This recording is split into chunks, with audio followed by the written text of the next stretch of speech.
আমি তোরে সুন্দর মতন বুঝাই দেই। আজকের পরে যদি মুরগির বাচ্চা যখন রিসিভ করবে যে কোনো কোম্পানির, হোক নারিশের অথবা আমান কোম্পানির অথবা অন্যান্য যে কোনো কোম্পানির বাচ্চা রিসিভ করবে, colour bird, broiler, classic, super hybrid, Sonali মুরগি, ফার্মি মুরগির বাচ্চা, মানে এক কথায় 0 দিনের বাচ্চা যদি রিসিভ করস কোম্পানির বাচ্চা, প্রথম 6 ঘন্টা কোনো ফিড মানে খাদ্য দিবি না। কোনো বাচ্চারে প্রথম 6 ঘন্টা রিসিভ করার মানে তোর হাতে পাওয়ার প্রথম 6 ঘন্টা কোনো দিনও খাদ্য দিবি না। বাচ্চাগুলো রিসিভ করার সাথে সাথে আগে এই বোর্ডিংয়ের ভিতরে ছাড়ে দিবি।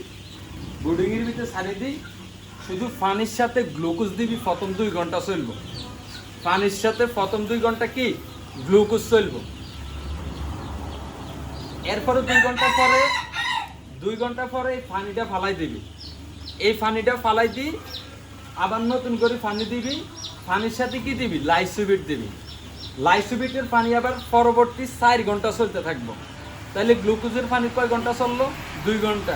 লাইসোবিটের পানি কয় ঘন্টা চললো? 4 ঘন্টা। টোটাল এই 6 ঘন্টা এই পানিটা চালানোর পর লাইসোবিটের পানিটা আবার ফালাই দিবি। ওই যে 4 ঘন্টা কি লাইসোবিটের পানিটা চলছে, টোটাল এই 4 ঘন্টা লাইসোবিটের পানিটা, টোটাল 4 ঘন্টা লাইসোবিটের পানিটা ফালাই দিবি। আর গ্লুকোজের হইলো 2 ঘন্টা। টোটাল এই 6 ঘন্টা পরে আবার নতুন করে পানি লইবি। নতুন করে পানিতে কি দিবি? 2+ লইবি। 2+এর সাথে লাইসোবিট অ্যাড করবি আবার নতুন করে। যদি তীব্র গরম দেখোস তাইলে সাথে রেনালাইট, স্যালাইন অ্যাড করবি। 3টা মেডিসিন দিই এই পানিটা মিক্স করি, পানি দিয়ে দিবি। এবার ফিডও দিয়ে দিবি, মানে খাদ্য দিয়ে দিবি। ঠিক আছে, এবার কাতাই বিক্রি পর্যন্ত ফিড চলবো, খানা চলতে থাকবো।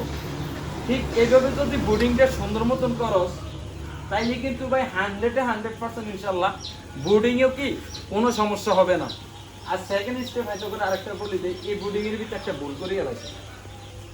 বোর্ডিংটা করবি ফার্মের মাঝখানে, প্রয়োজনে 2 ভাগে ব্রুডিং করবি, 1 ভাগে না। কিন্তু দেওয়ালের সাথে করবি না। কেন করবি না? ঝামেলা আছে। ওই যে দেখ ফাইভের সিফের ভিতরে যদি মুরগি ঢুকি যায় তাহলে মুরগি একসাথে 10টা 12টা 15টা ঢুকে যাইব। বোর্ডিং এর ভিতরে মুরগি মারা যায় একমাত্র সাপ খাই। আর সেকেন্ড হইলো তোর ঠান্ডা লাগে। এবার আমি তোরে বলি, প্রথম 6 ঘন্টা কেন তুই খাদ্য দিবি না? কেন কইছি ফিড দিবি না? ফিড বন্ধ থাকবো। একটা মুরগির বাচ্চা যখন গাড়িতে করে আসে, আসার অনেক জার্নি করে আসে, লাফা দাফা ইয়া করতে করতে কি আসে, এই মুরগির হেডের অবস্থা খারাপ, শরীরের অবস্থা খারাপ। প্রত্যেকটা বাচ্চার যে নার্ভগুলো এগুলা লড়ার ফটার করতে করতে কি দুর্বল হয়ে গেছে। এক নার্ভ আরেক দিকে যায় না, আরেক নার্ভ আরেক দিকে যায় না, মানে এমনি কোনাচ্ছে ব্যাকেন না, এরকম হয়ে গেছে আর কি। এম যদি ফিড দেস, ওই ফিডটা সরাসরি কি ফ্যাটের ভিতরে হজম শক্তি কাজ করব না।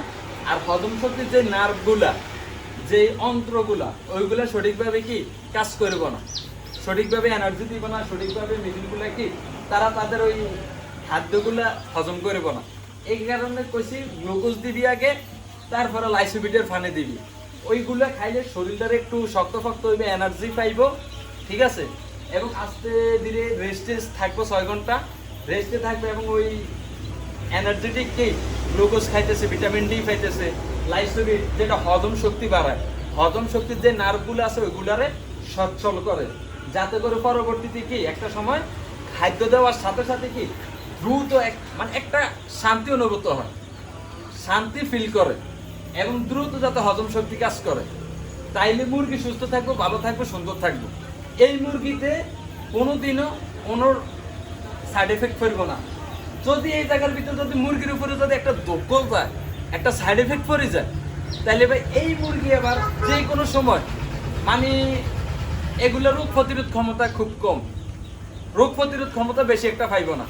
যে কোনো কিছুতে নগদ স্ট্রোক করবে, হিট স্ট্রোক করবে, বা মারা যাইবে, যে কোনোভাবে মারা যাইতে পারে, মারা যাওয়ার চান্স বেশি থাকে। এবং এগুলারে রোগে আক্রমণ করে বেশি, কারণ এগুলো দুর্বল। এগুলোর প্রতি একটা দরকল গেছে কোন সময়, যখন মায়ের পেট থেকে যেরকম পরে, ঠিক এগুলো তো ডিম থেকে বাইরে হয়েছে, ঠিক ওই সময়টাতে। এই কারণে বলি মুরগির ব্যবসা রিসিভ করার সাথে সাথে প্রথম 6 ঘন্টা খাদ্য দেওয়া যাইব না। আর প্রথম 2 ঘন্টা কি গ্লুকোজ চলবে, এর পরবর্তী 4 ঘন্টা কি লাইসোবিট চলবে, এরপরে ফিড চলবে, খাদ্য চলবে।